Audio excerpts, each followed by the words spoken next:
Bienvenidos a un nuevo episodio de nuestras historias bíblicas. Hoy nos adentraremos en la fascinante historia de uno de los pueblos más enigmáticos y temidos del Antiguo Testamento, los filisteos. Cuando pensamos en los grandes enemigos de Israel, ningún pueblo ocupa un lugar tan prominente como los filisteos. Desde Sansón hasta David, las Escrituras nos relatan intensos enfrentamientos que moldearon la identidad del pueblo hebreo. Pero ¿quiénes eran realmente estos temibles guerreros? ¿De dónde vinieron? ¿Qué los hacía tan poderosos? En este viaje histórico, descubriremos cómo un pueblo venido del mar estableció un imperio que desafió a Israel durante siglos. Exploraremos su cultura avanzada, su dominio del hierro y las grandes batallas que libraron contra los jueces y reyes de Israel. Y responderemos a una pregunta que muchos se hacen. ¿Tienen alguna relación con los palestinos actuales? Prepárense para una historia de conflicto, poder y el cumplimiento infalible de las profecías divinas. El mar Mediterráneo siempre ha sido una ruta de migración y conquista. Alrededor del año 1200 a.C., un grupo de pueblos conocidos como pueblos del mar comenzaron a moverse por sus aguas, buscando nuevas tierras donde asentarse. Entre ellos destacaban los filisteos. Estos navegantes audaces venían principalmente de la región del mar Egeo, de tierras como Creta y Micenas. No eran simples nómadas, traían consigo una cultura sofisticada que habían desarrollado durante siglos. Imagina grandes barcos cruzando el Mediterráneo, cargados no solo con guerreros, sino también con sus familias, herramientas y tradiciones. Los arqueólogos han encontrado muchas pistas sobre quiénes eran estos misteriosos recién llegados. En las excavaciones realizadas en ciudades como Ashdod y Ecrón, han descubierto cerámica con diseños únicos que no se parecían en nada a los que usaban los cananeos o los israelitas. Estos objetos de barro tenían decoraciones de círculos, espirales y aves que eran típicas del mundo egeo. También han encontrado construcciones con características arquitectónicas similares a las de Micenas, con edificios que tenían columnas y techos de un estilo completamente diferente a los locales. Pero lo más sorprendente es que los filisteos ya aparecen mencionados en la Biblia mucho antes de esta migración masiva. En el capítulo 20 de Génesis, vemos que Abraham viajó al territorio de Gerar, gobernado por Abimelec, rey de los filisteos. Génesis 21:2 nos cuenta: Abraham partió de allí hacia la región del Negev y habitó entre Cades y Shur, y permaneció en Gerar. Y Abraham dijo de Sara su mujer: «Es mi hermana». Entonces Abimelec, rey de Gerar, mandó traer a Sara. Este encuentro temprano sugiere que algunos grupos pequeños de filisteos ya habían llegado a Canaán mucho antes que el grupo principal. Quizás eran comerciantes o pequeños asentamientos que mantenían rutas comerciales con Egipto y Canaán. En el capítulo 21 de Génesis vemos que Abraham incluso hizo un pacto con Abimelec en Berseba. Génesis 21:33-34 nos relata: Abraham plantó un tamarisco en Berseba e invocó allí el nombre del Señor, Dios eterno. Y Abraham residió en tierra de los filisteos muchos días. Sin embargo, la gran migración ocurrió alrededor del año 1200 a.C., cuando grupos mucho más numerosos de filisteos llegaron a las costas de Canaán. Los registros egipcios hablan de una gran batalla contra estos pueblos del mar durante el reinado del faraón Ramsés III. Aunque los egipcios afirmaron haber ganado, lo cierto es que no pudieron impedir que los filisteos se establecieran en la costa sur de Canaán, en lo que hoy conocemos como la Franja de Gaza y sus alrededores. Al llegar a Canaán, los filisteos no se dispersaron por todo el territorio. En lugar de eso, se establecieron principalmente en 5 ciudades importantes que formaron una alianza conocida como la Pentápolis Filistea. Estas ciudades eran Gaza, Ascalón, Asdod, Gat y Ecrón.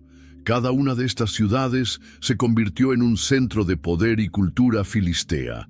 Gaza era la ciudad más meridional, ubicada estratégicamente en la ruta comercial entre Egipto y Mesopotamia. Ascalón era un importante puerto marítimo. Asdod, otra ciudad costera, se convirtió en un centro religioso. Gat estaba situada más hacia el interior y era famosa por sus guerreros, incluyendo al gigante Goliat. Ecrón, la más septentrional, era conocida por su producción artesanal. A diferencia de otras culturas de la época, los filisteos no tenían un rey único que gobernara sobre todos ellos. Cada ciudad estaba gobernada por un líder llamado Serén, en plural, Seranim. Esta palabra aparece en la Biblia y no tiene traducción directa en hebreo, lo que indica que era un término propio de los filisteos. En el capítulo 6 de Primero Samuel, vemos mencionado claramente el número de estos gobernantes.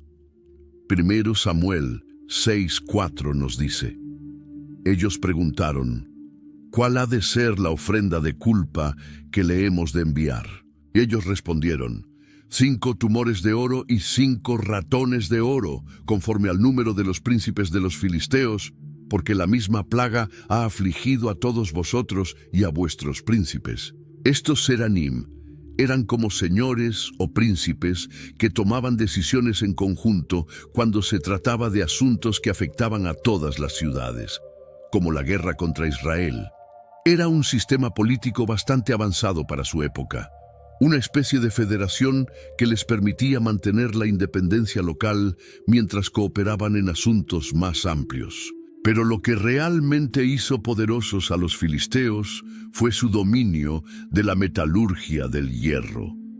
Mientras la mayoría de los pueblos de Canaán todavía usaban bronce para sus armas y herramientas, los filisteos trajeron consigo el conocimiento para trabajar el hierro, un metal mucho más duro y duradero. Este conocimiento les dio una ventaja militar significativa. El capítulo 13 de 1 Samuel describe claramente este monopolio.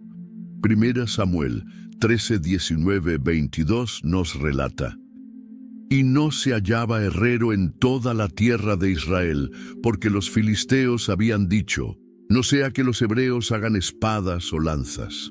Por lo cual, todos los israelitas tenían que descender a los filisteos para afilar cada uno su reja de arado, su azadón, su hacha o su hoz. Y el precio era 2/3 de siclo por las rejas de arado y por los azadones, y 1/3 de siclo por afilar las hachas y por componer las aguijadas. Así aconteció que en el día de la batalla no se halló espada ni lanza en mano de ninguno del pueblo que estaba con Saúl y con Jonatán, excepto Saúl y su hijo Jonatán, que las tenían. Este control sobre la tecnología del hierro no solo les daba superioridad militar, sino también económica, ya que los israelitas se veían obligados a pagar a los filisteos para afilar sus herramientas agrícolas. Las ciudades filisteas pronto se convirtieron en centros urbanos prósperos. Construyeron murallas imponentes, templos para sus dioses, como Dagón en Asdod, y desarrollaron un comercio floreciente con otras regiones del Mediterráneo. Su ubicación en la costa les daba acceso directo a las rutas comerciales marítimas, lo que les permitía importar materias primas como metales y exportar productos manufacturados. La relación entre los filisteos e Israel no siempre fue hostil desde el principio. Durante la conquista de Canaán por parte de Josué, apenas se mencionan enfrentamientos con los filisteos. Sin embargo, a medida que ambos pueblos crecían y expandían su territorio, los conflictos se volvieron inevitables. Durante el período de los jueces, cuando Israel no tenía un gobierno central fuerte, los filisteos comenzaron a ejercer presión sobre las tribus israelitas vecinas, especialmente Dan y Judá. El capítulo 13 del libro de Jueces nos cuenta cómo comenzó este período de opresión. Jueces 13:1 nos dice: los hijos de Israel volvieron a hacer lo malo ante los ojos del Señor, y el Señor los entregó en manos de los filisteos por 40 años. Es en este contexto de opresión filistea cuando surge uno de los héroes más famosos de Israel, Sansón. Su historia comienza con el anuncio de su nacimiento milagroso a sus padres. El ángel del Señor se apareció a la esposa de Manoa, que era estéril, y le dio un mensaje específico. En Jueces 13:3-5 leemos: He aquí que tú eres estéril y no has tenido hijos, pero concebirás y darás a luz un hijo. Ahora, pues, no bebas vino ni licor, ni comas cosa inmunda, porque concebirás y darás a luz un hijo, y navaja no pasará sobre su cabeza, porque el niño será nazareo para Dios desde su nacimiento, y él comenzará a salvar a Israel de manos de los filisteos. Sansón creció con una fuerza sobrehumana, pero también con una debilidad por las mujeres filisteas. Su historia está llena de hazañas impresionantes contra los filisteos. En Jueces 15 vemos cómo, usando solo un hueso, logró una victoria impresionante. Jueces 15:15-16 relata: y halló una quijada de asno fresca aún, y extendió su mano y la tomó, y mató con ella a 1000 hombres. Entonces Sansón dijo: con la quijada de un asno, un montón, 2 montones. Con la quijada de un asno he matado a 1000 hombres. En otra ocasión, mostró su fuerza extraordinaria en la ciudad de Gaza. Jueces 16:3 nos cuenta: mas Sansón durmió hasta la medianoche, y a la medianoche se levantó, y tomando las puertas de la ciudad con sus 2 pilares y su cerrojo, se las echó al hombro, y se las llevó a la cumbre del monte que está delante de Hebrón. Sin embargo, su amor por Dalila lo llevó a revelar el secreto de su fuerza, lo que resultó en su captura. Aun así, en su muerte, Sansón logró una última victoria. Jueces 16:30 nos relata sus palabras finales: y Sansón dijo: muera yo con los filisteos. Entonces se inclinó con todas sus fuerzas, y el edificio cayó sobre los príncipes y sobre todo el pueblo que estaba en él. Y los que mató al morir fueron muchos más que los que había matado durante su vida. Otro juez que luchó contra los filisteos fue Samgar, aunque su historia se cuenta muy brevemente en el libro de Jueces. Jueces 3:31 nos dice: después de él vino Samgar, hijo de Anat, el cual mató a 600 hombres de los filisteos con una aguijada de bueyes, y él también salvó a Israel. Una aguijada de bueyes era simplemente un palo largo con punta afilada que se usaba para dirigir a los bueyes mientras araban. Que Samgar usara esta herramienta agrícola como arma sugiere que los israelitas realmente carecían de armas adecuadas debido al monopolio filisteo del hierro. Uno de los episodios más dramáticos en el conflicto entre Israel y los filisteos fue la captura del Arca de la Alianza. El capítulo 4 de 1 Samuel nos cuenta cómo, después de sufrir una derrota inicial, los israelitas tomaron una decisión desesperada. 1 Samuel 4:3 relata: enviemos pues a Silo, y traigamos de allá el arca del pacto del Señor, para que estando entre nosotros nos salve de manos de nuestros enemigos. Sin embargo, el plan no funcionó como esperaban. Los filisteos, aunque temerosos al principio, se llenaron de valor y lucharon con más ímpetu. 1 Samuel 4:8-9 nos muestra su reacción. ¡Ay de nosotros! ¿Quién nos librará de la mano de estos dioses poderosos? Estos son los dioses que hirieron a los egipcios con toda clase de plagas en el desierto. Esforzaos, oh filisteos, y sed hombres, para que no sirváis a los hebreos como ellos os han servido a vosotros. Sed hombres y pelead. La batalla terminó en desastre para Israel. No solo fueron derrotados, sino que el arca fue capturada, y los hijos del sacerdote Elí, Ofni y Finés murieron. Al enterarse de la noticia, el anciano Elí cayó de su silla y se rompió la nuca, y la esposa de Finees, que estaba embarazada, entró en trabajo de parto prematuramente y murió después de dar a luz. Los filisteos llevaron el arca a Asdod y la colocaron en el templo de su dios Dagón, pero pronto comenzaron a sufrir las consecuencias. El capítulo 5 de 1 Samuel nos cuenta lo que ocurrió con la estatua de su Dios.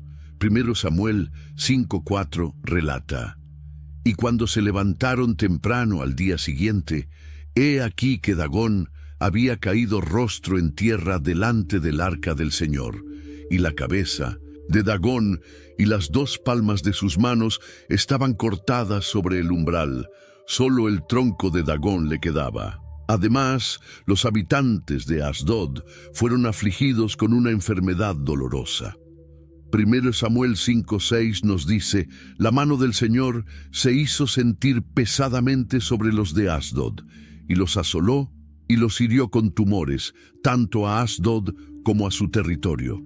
Cuando trasladaron el arca a Gat, lo mismo ocurrió allí, y luego en Ecrón. Finalmente, después de 7 meses, los filisteos decidieron devolver el arca a Israel, junto con una ofrenda de culpa, 5 tumores de oro y 5 ratones de oro, 1 por cada ciudad filistea. El capítulo 6 de 1 Samuel nos cuenta cómo el arca fue enviada de vuelta en un carro nuevo, tirado por 2 vacas recién paridas, cuyos becerros fueron retenidos. A pesar de su instinto maternal, las vacas se dirigieron directamente hacia territorio israelita. 1 Samuel 6:12 relata: y las vacas se encaminaron directamente por el camino de Bet-Semes y seguían por un mismo camino, andando y mugiendo, sin desviarse ni a derecha ni a izquierda. Después de devolver el arca, los filisteos no abandonaron sus ambiciones sobre el territorio israelita. De hecho, durante este periodo alcanzaron el apogeo de su poder en la región. Su control se extendía desde la costa hasta bien adentro del territorio central de Israel, incluyendo partes de las tierras altas centrales. Los filisteos establecieron puestos militares avanzados en territorio israelita para mantener su dominio. El capítulo 10 de 1 Samuel nos muestra la extensión de su control. 1 Samuel 10:5 nos dice: después de esto llegarás al collado de Dios, donde está la guarnición de los filisteos, y cuando entres allí en la ciudad, encontrarás un grupo de profetas que descienden del lugar alto. Estos puestos militares no solo servían para controlar el territorio, sino también para vigilar que los israelitas no desarrollaran capacidades metalúrgicas. Como ya vimos, los filisteos prohibían la presencia de herreros en todo Israel para evitar que fabricaran armas de hierro. Esta estrategia mantenía a Israel en una posición de inferioridad militar y dependencia tecnológica. El dominio filisteo era tan extenso y opresivo que el capítulo 13 de 1 Samuel nos muestra cómo afectaba a la vida cotidiana de los israelitas. 1 Samuel 13:6 relata: y los hombres de Israel, al verse en peligro, porque el pueblo estaba en gran aprieto, se escondieron en cuevas, en matorrales, en peñascos, en rocas y en cisternas. Sin embargo, bajo el liderazgo del profeta Samuel, Israel comenzó a organizarse para resistir. El capítulo 7 de 1 Samuel nos cuenta cómo Samuel convocó a todo Israel en Mizpa para buscar un cambio espiritual.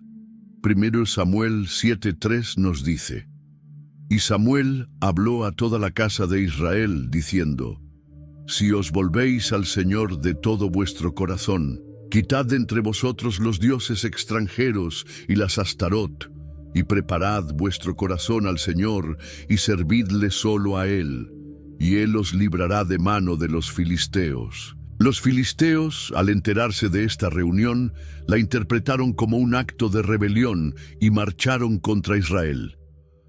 1 Samuel 7:7 relata: Cuando los filisteos oyeron que los hijos de Israel se habían reunido en Mizpa, los príncipes de los filisteos subieron contra Israel. Y oyéndolo, los hijos de Israel tuvieron temor de los filisteos. Samuel ofreció un sacrificio y clamó al Señor por Israel, y Dios respondió de manera dramática.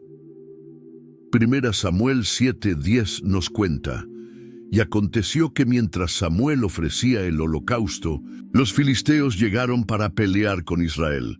Mas el Señor tronó aquel día con gran estruendo sobre los filisteos, y los atemorizó, y fueron derrotados delante de Israel. Esta victoria en Mizpa marcó un punto de inflexión en la lucha contra los filisteos. 1 Samuel 7, 13, 14 nos dice: Así fueron sometidos los filisteos, y no volvieron más a entrar en el territorio de Israel.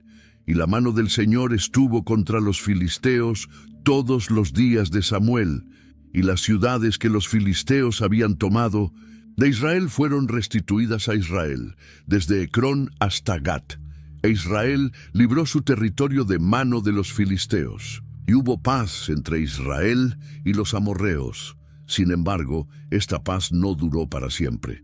Con el envejecimiento de Samuel, los filisteos volvieron a amenazar a Israel. Fue esta amenaza constante la que llevó al pueblo a pedir un rey que los liderara en batalla. 1 Samuel 8:20 nos muestra su razonamiento. Y nosotros seremos también como todas las naciones, y nuestro rey nos juzgará, y saldrá delante de nosotros, y peleará nuestras batallas. El clamor por un rey surgió en gran parte del deseo de tener un líder militar fuerte que pudiera oponerse eficazmente a los filisteos. El pueblo veía cómo otras naciones tenían reyes que lideraban sus ejércitos, y querían lo mismo. Esta petición llevaría eventualmente a la unción de Saúl como el primer rey de Israel, marcando el fin del período de los jueces y el comienzo de la monarquía. A pesar de la victoria en Mizpa y la posterior restauración de algunas ciudades israelitas, los filisteos seguían siendo una amenaza formidable. Su superioridad tecnológica, su organización política y su posición estratégica en la costa los convertían en el enemigo más poderoso que Israel había enfrentado hasta ese momento. El conflicto con los filisteos definiría gran parte de la historia temprana de la monarquía israelita y sería uno de los principales desafíos para los primeros reyes de Israel.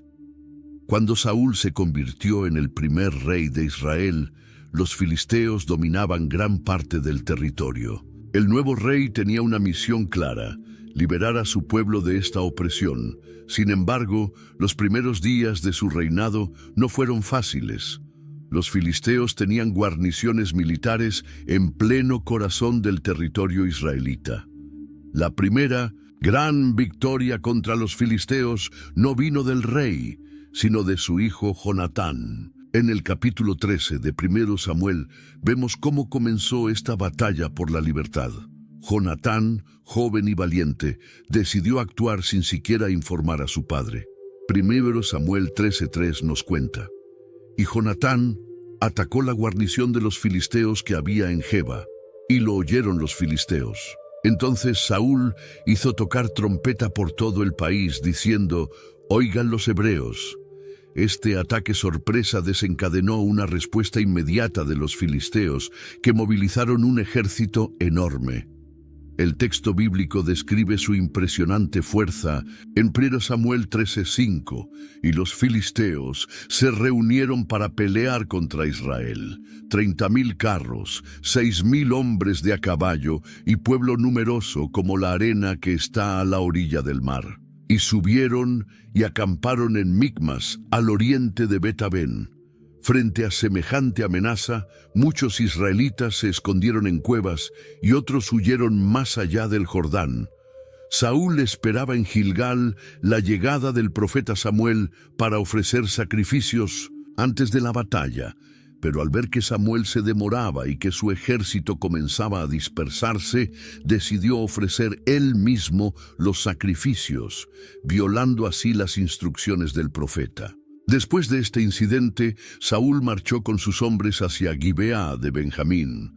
El número de sus guerreros había quedado reducido a apenas 600.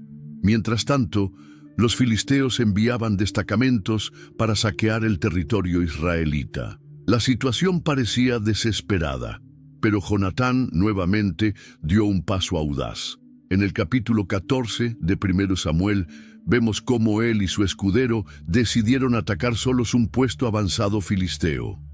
Antes de actuar, Jonatán buscó una señal de Dios. Y 1 Samuel 14:8-10 nos relata: dijo, pues, Jonatán, vamos a pasar a esos hombres y nos mostraremos a ellos. Si nos dijeren así, esperad hasta que lleguemos a vosotros, entonces nos estaremos en nuestro lugar y no subiremos a ellos. Mas si nos dijeren así, subid a nosotros, entonces subiremos, porque Jehová los ha entregado en nuestra mano, y esto nos será por señal. Los filisteos respondieron con arrogancia, invitándolos a subir, y Jonatán tomó esto como la señal prometida. Lo que siguió fue extraordinario. 1 Samuel 14:13-14 cuenta: y subió Jonatán trepando con sus manos y sus pies y su paje de armas tras él, y a los que caían delante de Jonatán, su paje de armas que iba tras él los mataba. Y esta primera matanza que hicieron Jonatán y su paje de armas fue como de 20 hombres en el espacio de una media yugada de tierra. Este ataque valiente desencadenó el pánico entre los filisteos. Dios envió un terremoto que aumentó la confusión, y los filisteos comenzaron a matarse entre sí en su desesperación por huir. Cuando Saúl y sus hombres llegaron al campo de batalla, encontraron a los filisteos en plena retirada desordenada. Incluso los israelitas que se habían escondido o que servían forzadamente en el ejército filisteo se unieron a Saúl para perseguir al enemigo. El valle de Elá fue escenario de otra batalla decisiva entre israelitas y filisteos. Los dos ejércitos acamparon en lados opuestos del valle, y fue aquí donde ocurrió uno de los episodios más famosos de la Biblia. En el capítulo 17 de 1 Samuel conocemos a Goliat, el campeón filisteo de Gat. Su descripción es impresionante. 1 Samuel 17:4-7 nos dice: salió entonces del campamento de los filisteos un paladín, el cual se llamaba Goliat, de Gat, y tenía de altura 6 codos y 1 palmo, y traía un casco de bronce en su cabeza y llevaba una cota de malla, y era el peso de la cota 5000 siclos de bronce. Sobre sus piernas traía grebas de bronce, y jabalina de bronce entre sus hombros.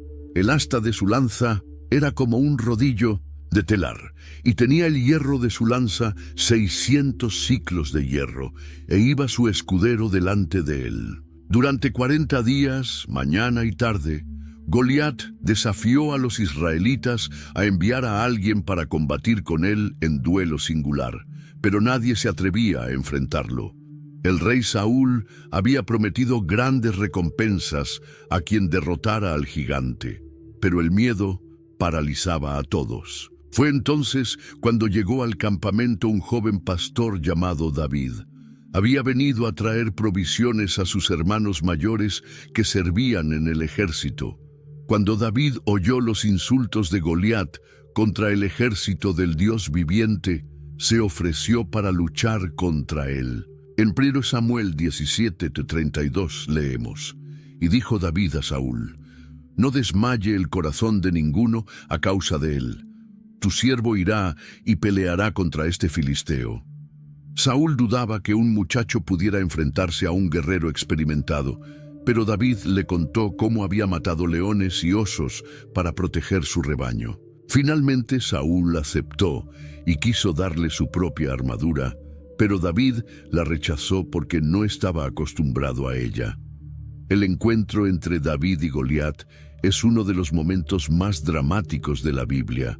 Goliat se burló de David cuando lo vio venir armado solo con su cayado y su honda. Primera Samuel 17, 43, 44 relata: Y dijo el filisteo a David: ¿Soy yo perro para que vengas a mí con palos? Y maldijo a David por sus dioses. Dijo luego el filisteo a David: Ven a mí, y daré tu carne a las aves del cielo y a las bestias del campo.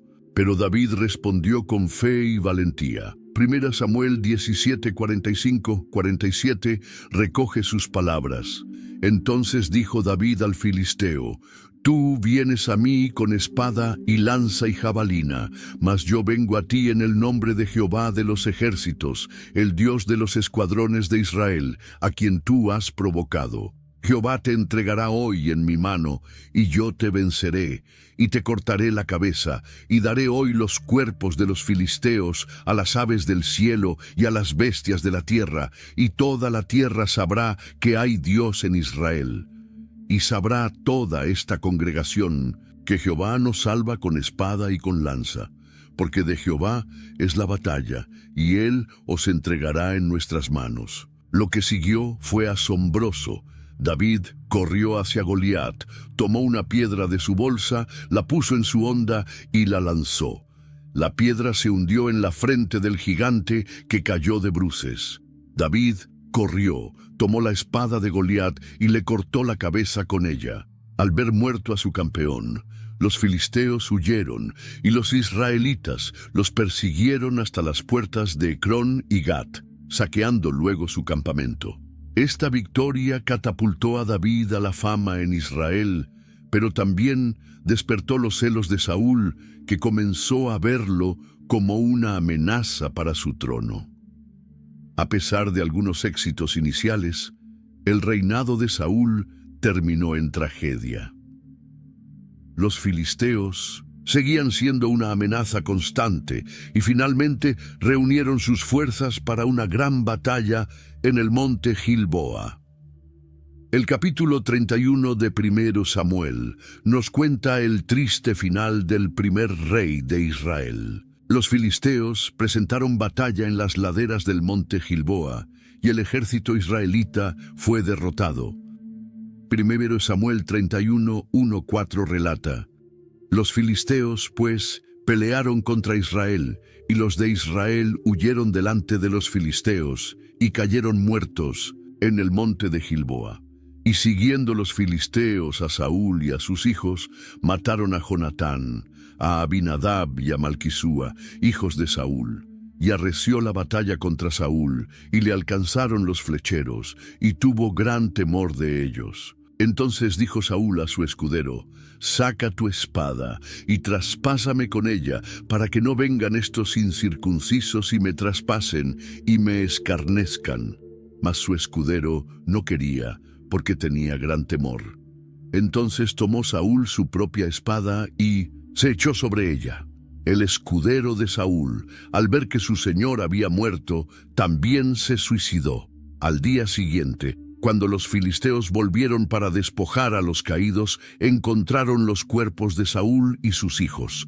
Le cortaron la cabeza a Saúl y colgaron su cuerpo en el muro de Bet-San, mientras que sus armas las pusieron como trofeo en el templo de Astarot. Cuando los habitantes de Jabes de Galaad, a quienes Saúl había salvado al principio de su reinado, se enteraron de esto, fueron por la noche, recuperaron los cuerpos y les dieron sepultura. Después de la muerte de Saúl, David fue ungido rey de Judá en Hebrón, mientras que Isboset, hijo de Saúl, reinaba sobre el resto de Israel. Durante este período de división, David necesitaba protegerse no solo de la casa de Saúl, sino también de los filisteos.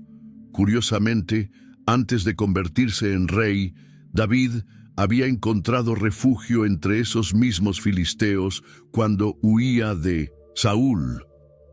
El capítulo 27 de Primera Samuel nos cuenta cómo David, perseguido incansablemente por Saúl, tomó una decisión desesperada. Primera Samuel 27, 1-2 dice: Dijo luego David en su corazón: Al fin seré muerto algún día por la mano de Saúl.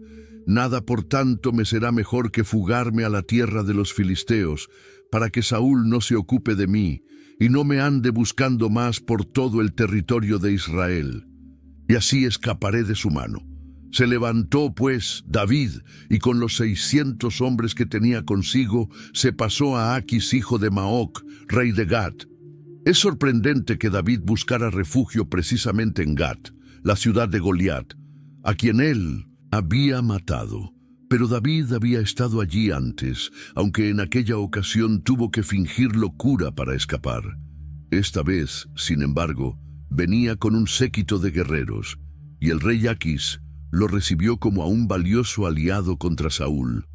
Después de un tiempo, David pidió a Aquis un lugar propio donde establecerse con su gente, ya que vivir en la ciudad real le resultaba incómodo. En 1 Samuel 27:6 leemos: «Y aquel día Aquis le dio Siclag. Por esta causa Siclag fue de los reyes de Judá hasta hoy». Esta concesión fue muy importante para David, ya que le dio un lugar desde donde operar con cierta independencia. Durante su estancia en territorio filisteo, David realizaba incursiones contra otros pueblos enemigos de Israel, como los amalecitas, pero hacía creer a Aquis que atacaba a los israelitas. De este modo, ganó cada vez más la confianza del rey filisteo, que pensaba tener en David a un servidor leal. Cuando los filisteos se preparaban para la gran batalla contra Saúl en Gilboa, Aquis quiso que David y sus hombres los acompañaran. Sin embargo, los otros príncipes filisteos desconfiaban de David y temían que se volviera contra ellos en medio de la batalla. Por eso, Aquis tuvo que pedirle que regresara a Siclag. Esto probablemente salvó a David de tener que elegir entre luchar contra su propio pueblo o traicionar la confianza de Aquis. Al regresar a Siclag, David descubrió que los amalecitas habían atacado la ciudad en su ausencia, quemándola y llevándose cautivos a las mujeres y niños. David y sus hombres persiguieron a los amalecitas, los derrotaron y recuperaron todo lo que habían perdido. Después de la muerte de Saúl, David recibió la noticia en Siclag. Poco después, regresó a territorio israelita y fue ungido rey de Judá en Hebrón. 7 años más tarde, después de la muerte de Isboset, también las tribus del norte lo reconocieron como rey, y David estableció su capital en Jerusalén. Los filisteos, al ver que David, a quien consideraban su vasallo, ahora era rey de todo Israel, decidieron atacarlo. El capítulo 5 de 2 Samuel nos cuenta estas campañas. 2 Samuel 5, 17-18 dice: «Oyendo los filisteos que David había sido ungido por rey sobre Israel, subieron todos los filisteos para buscar a David. Y cuando David lo oyó, descendió a la fortaleza. Y vinieron los filisteos, y se extendieron por el valle de Refaim. David consultó a Dios antes de enfrentarse a ellos, y recibió la promesa de victoria». 2 Samuel 5, 19-21 relata: «Entonces consultó David a Jehová, diciendo: ¿Iré contra los filisteos? ¿Los entregarás en mi mano? Y Jehová respondió a David: Ve, porque ciertamente entregaré a los filisteos en tu mano. Y vino David a Baal-Perasim, y allí los venció David, y dijo: Quebrantó Jehová a mis enemigos delante de mí como corriente impetuosa. Por esto llamó el nombre de aquel lugar Baal-Perasim. Y dejaron allí sus ídolos, y David y sus hombres los quemaron. Los filisteos no se dieron por vencidos, y volvieron a atacar por el valle de Refaim. Esta vez, Dios ordenó a David una estrategia diferente.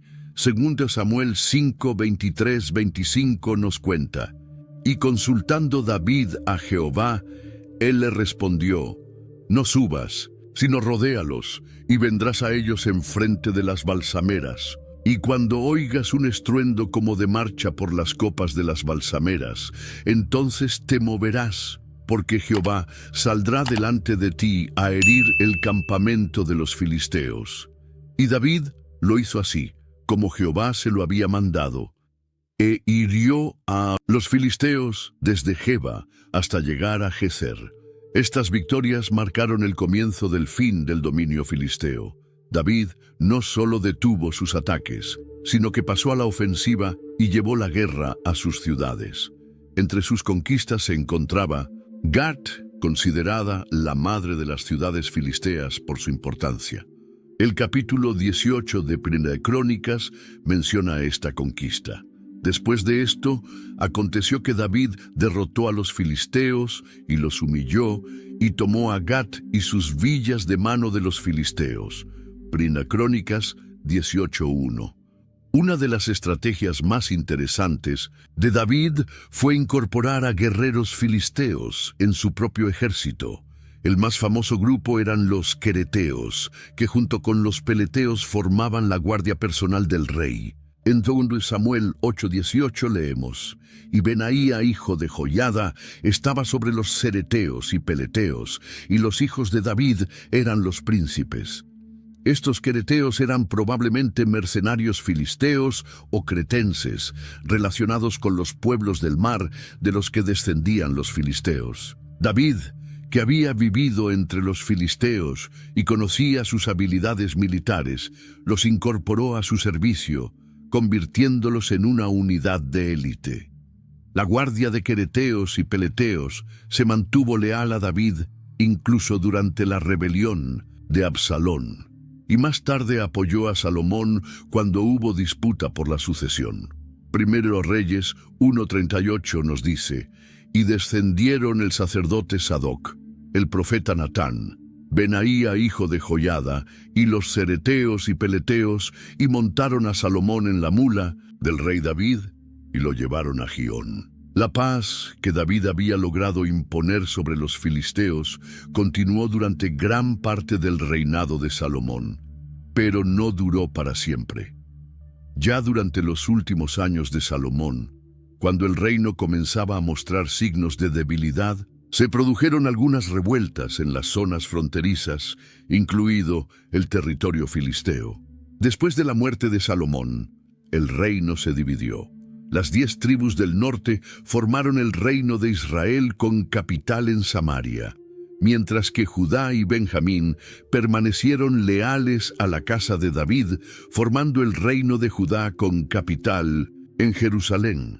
Esta división debilitó a ambos reinos frente a sus enemigos, incluidos los filisteos, que comenzaron a recuperar parte de su antigua fuerza.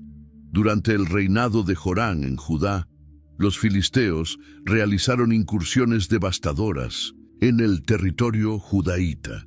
El libro de 2 Crónicas nos cuenta estos ataques. En 2 Crónicas 21, 16-17 dice: asimismo, Jehová despertó contra Jorán el espíritu de los filisteos y de los árabes que estaban junto a los etíopes, y subieron contra Judá e invadieron la tierra y tomaron todos los bienes que hallaron en la casa del rey, y a sus hijos y a sus mujeres. Y no le quedó más hijo, sino solamente Joacás, el menor de sus hijos. Estas incursiones mostraban que los filisteos, aunque ya no eran la potencia dominante que habían sido antes de David, seguían siendo capaces de causar graves daños cuando las circunstancias les eran favorables. Otro momento de resurgimiento filisteo se produjo durante el reinado de Acaz en Judá. Este rey fue uno de los peores en la historia de Judá, introduciendo prácticas idolátricas y llevando al reino a una crisis espiritual y política. En castigo, Dios permitió que varios enemigos atacaran a Judá, incluidos los filisteos. En 2 Crónicas 28-18 leemos: asimismo, los filisteos se habían extendido por las ciudades de la Cefela y del Negev de Judá, y habían tomado Bet-Semes, Ajalón, Gederot, Soco con sus aldeas, Timna con sus aldeas y Quimso con sus aldeas, y habitaban en ellas. Estas ciudades estaban en la región occidental de Judá, la más cercana al territorio tradicional filisteo, lo que indica que los filisteos estaban recuperando territorios que habían perdido siglos antes. No todos los reyes de Judá fueron tan débiles como Jorán o Acaz. Algunos, como Usías, llevaron a cabo campañas exitosas contra los filisteos. El 2 Crónicas 26, 6, 7 nos cuenta sus logros. Y salió y peleó contra los filisteos, y rompió el muro de Gat, y el muro de Jabnia, y el muro de Asdod, y edificó ciudades en Asdod y en tierra de los filisteos. Y Dios le dio ayuda contra los filisteos, y contra los árabes que habitaban en Gur-Baal, y contra los amonitas. Usías no solo derrotó a los filisteos en batalla, sino que derribó las murallas de algunas de sus principales ciudades, incluida Asdod, una de las 5 ciudades de la Pentápolis filistea. Además, construyó ciudades israelitas en territorio filisteo, revirtiendo así la tendencia de las incursiones filisteas en Judá. Mientras Judá alternaba períodos de conflicto y paz con los filisteos, el reino del norte establecía ocasionalmente relaciones comerciales y alianzas temporales con ellos. Estas alianzas a veces estaban dirigidas contra Judá, ya que Israel y Judá frecuentemente estaban en conflicto entre sí. El profeta Amós, que predicó principalmente en el reino del norte, denunció estas alianzas con los filisteos como contrarias a la voluntad de Dios. La cercanía geográfica y los intereses comerciales compartidos facilitaban estas relaciones, especialmente en tiempos de paz. Aunque los filisteos tuvieron momentos de resurgimiento durante la monarquía dividida, su poder nunca volvió a ser lo que había sido antes de David. Con el tiempo, fueron perdiendo cada vez más terreno frente a otros pueblos y imperios de la región. Durante el reinado de Ezequías en Judá, este piadoso rey llevó a cabo ataques exitosos contra los filisteos. En el 2 Reyes 18:8 leemos: asoló también a los filisteos hasta Gaza y sus fronteras, desde las torres de las atalayas hasta la ciudad fortificada. Esta campaña mostró que, cuando Judá era fiel a Dios y tenía un liderazgo fuerte, todavía podía dominar a sus antiguos enemigos. Sin embargo, el verdadero declive de los filisteos vino con la llegada de los grandes imperios mesopotámicos a la región. Primero los asirios y luego los babilonios conquistaron tanto Israel y Judá como las ciudades filisteas. Estos imperios tenían una política de deportación masiva, trasladando poblaciones enteras de un lugar a otro para romper las identidades nacionales y prevenir rebeliones. Los asirios, bajo Sargón II y Sennacherib, conquistaron la mayoría de las ciudades filisteas. Gaza, Ascalón y Asdod se convirtieron en estados vasallos, obligados a pagar tributo al imperio asirio. Algunas ciudades que se rebelaron, como Asdod bajo el rey Asuri, fueron duramente castigadas. Cuando el imperio babilonio reemplazó al asirio como potencia dominante, las ciudades filisteas sufrieron nuevamente. El rey Nabucodonosor de Babilonia realizó varias campañas en la región entre los años 605 y 585 a.C., conquistando Jerusalén, pero también las ciudades filisteas. El profeta Jeremías había anunciado este destino para los filisteos. En Jeremías 47, 1, 4, leemos: palabra de Jehová que vino al profeta Jeremías acerca de los filisteos, antes que Faraón destruyese a Gaza. Así ha dicho Jehová: he aquí que suben aguas del norte y se harán torrente, inundarán la tierra y su plenitud, las ciudades y los moradores de ellas, y los hombres clamarán y lamentará todo morador de la tierra, por el sonido de los cascos de sus fuertes caballos, por el estruendo de sus carros, por el estrépito de sus ruedas. Los padres no atendieron a los hijos por la debilidad de sus manos. a causa del día que viene para destrucción de todos los filisteos, para destruir a Tiro y a Sidón todo aliado que les queda todavía, porque Jehová destruirá a los filisteos, al resto de la costa de Caftor. Otros profetas también habían anunciado la caída de las ciudades filisteas.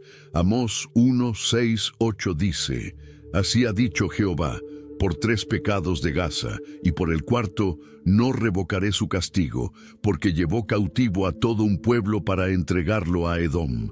Prenderé fuego en el muro de Gaza, y consumirá sus palacios. Y destruiré a los moradores de Asdod, y al que tiene el cetro de Ascalón. Y volveré mi mano contra Ecrón, y el resto de los filisteos perecerá, ha dicho Jehová el Señor. Sofonías 2, 4, 7 también profetizó, porque Gaza será desamparada, y Ascalón asolada. Saquearán a Asdod en pleno día, y Ecrón será desarraigada. ¡Ay de los que moran en la costa del mar, del pueblo de los cereteos! La palabra de Jehová es contra vosotros, oh Canaán, tierra de los filisteos, y te haré destruir hasta no dejar morador. Y será la costa del mar para resto de la casa de Judá. Apacentarán allí, y en las casas de Ascalón dormirán de noche. Porque Jehová, su Dios, los visitará, y levantará su cautiverio. Estas profecías se cumplieron cuando los babilonios conquistaron definitivamente las ciudades filisteas. Aunque no existe un registro detallado de cada conquista, sabemos por fuentes históricas y arqueológicas que las principales ciudades filisteas fueron sometidas y muchos de sus habitantes deportados a Babilonia, al igual que ocurrió con los judíos. Durante el período persa que siguió al babilonio, las antiguas ciudades filisteas continuaron existiendo, pero su carácter distintivo se fue diluyendo. La deportación de muchos habitantes originales y la llegada de colonos de otras partes del imperio contribuyeron a una gradual pérdida de identidad cultural. Los filisteos se fueron asimilando a las culturas dominantes, primero la persa y luego la helénica tras las conquistas de Alejandro Magno. Cuando los griegos llegaron a la región, encontraron en las antiguas ciudades filisteas a poblaciones ya parcialmente helenizadas, lo que facilitó su asimilación a la cultura griega. Ciudades como Gaza, Ascalón y Asdod se convirtieron en importantes centros comerciales y culturales del mundo helenístico, pero ya no eran reconocibles como filisteas en el sentido bíblico. A pesar de su desaparición como pueblo distintivo, los filisteos dejaron un legado importante tanto en la historia bíblica como en la región en general. Sus contribuciones culturales y tecnológicas fueron significativas, especialmente en áreas como la metalurgia, la cerámica y la arquitectura. La introducción y dominio de la tecnología del hierro por parte de los filisteos tuvo un impacto duradero en toda la región. Aunque inicialmente mantuvieron el monopolio de esta tecnología para asegurar su ventaja militar sobre los israelitas, con el tiempo estas técnicas se difundieron a los pueblos vecinos, incluyendo a Israel, que bajo David y Salomón desarrolló su propia industria metalúrgica. El término Palestina tiene su origen en Filistea. Cuando los romanos aplastaron la rebelión judía en el siglo II d.C., quisieron borrar el nombre de Judea que recordaba a los judíos. Así, llamaron a la provincia Siria Palestina, basándose en el nombre de los antiguos filisteos, aunque para entonces ya hacía siglos que habían dejado de existir como pueblo diferenciado. Con el tiempo, las antiguas ciudades filisteas se transformaron gradualmente en centros urbanos de carácter greco-fenicio. Gaza, Ascalón y Asdod, particularmente, se convirtieron en importantes puertos y centros comerciales del Mediterráneo oriental bajo los Ptolomeos y Seleucidas y luego bajo los romanos. Sus habitantes ya no eran étnicamente filisteos, sino una mezcla de diversos pueblos mediterráneos con una cultura predominantemente helenística.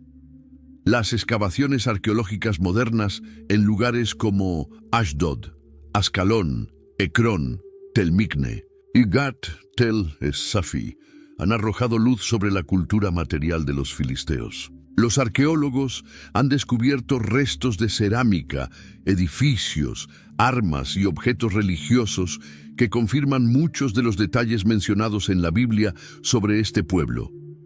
Estas excavaciones también han mostrado la evolución de la cultura filistea a lo largo de los siglos, desde sus orígenes egeos hasta su gradual fusión con las culturas cananea, fenicia y finalmente helenística. Quizás el legado más duradero de los filisteos está en cómo ayudaron a moldear la identidad nacional israelita.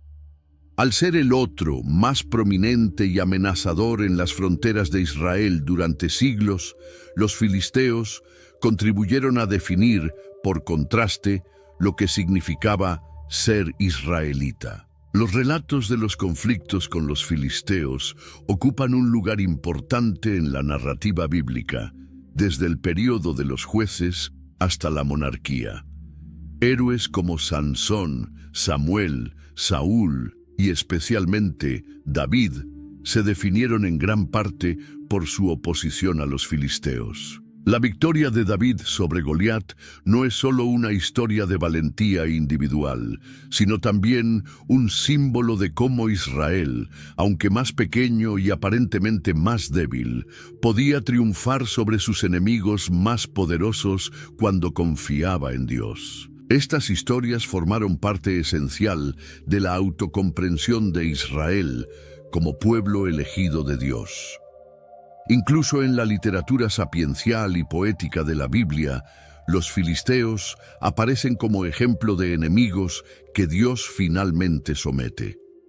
En el 1900, Salmo 68, por ejemplo, leemos: Moab es la vasija en que me lavo, sobre Edom echaré mi calzado, me regocijaré sobre Filistea.